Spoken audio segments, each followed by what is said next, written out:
When it comes to automotive competition, there is one place that doesn't require a checkered flag to determine a winner. While it hasn't surpassed it yet, the Ford Bronco is quickly catching the Jeep Wrangler in the amount of units sold. This isn't just great news for Bronco fans, but Ford directly, as it shows that creating a direct competitor to the Wrangler wasn't a just foolhardy endeavor, but also shows that the US market is open to capable and rugged mid-sized SUVs beyond just Jeeps.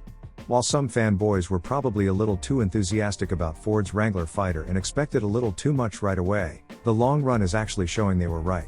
The US market is more than willing to accept something that isn't a Wrangler but is just as off-road capable and rugged looking. Buyers want a vehicle that has modular capabilities so that owners can make their vehicle their own while also still giving some appreciation to the heritage of the vehicle in question.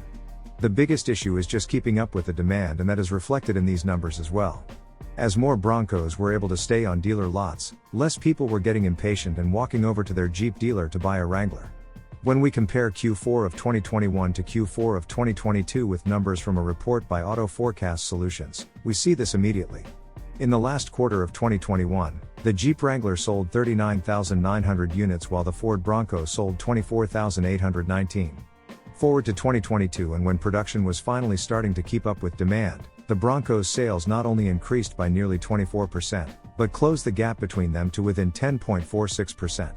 By the end of 2022, the Ford Bronco sold 30,670 units to the Wrangler's 34,253. The Bronco also ended 2022 strong, selling 10,412 units to the Wrangler's 11,874.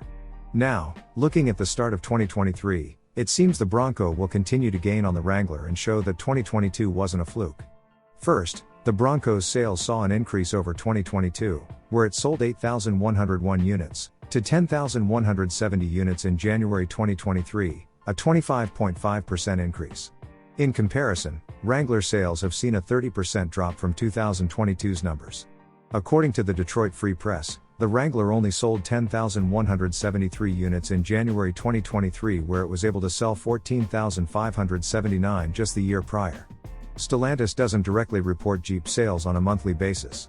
Those are two very staggering numbers for each brand, especially considering that Ford is still dealing with supply chain issues for the Bronco. At the end of January of 2023, Bronco inventory was down 17.7% with only 13,000 vehicles ready to sell, and production was down 18.6% with only 8,823 Broncos manufactured when compared to numbers from December of 2022. If Ford can find a way to finally get over its supply chain issues with the Bronco, it's possible that the Blue Oval's popular SUV will eclipse the longtime king of off-roading, the Jeep Wrangler. It also makes you wonder when GM might finally bite the bullet and build its own Wrangler fighter with news like this.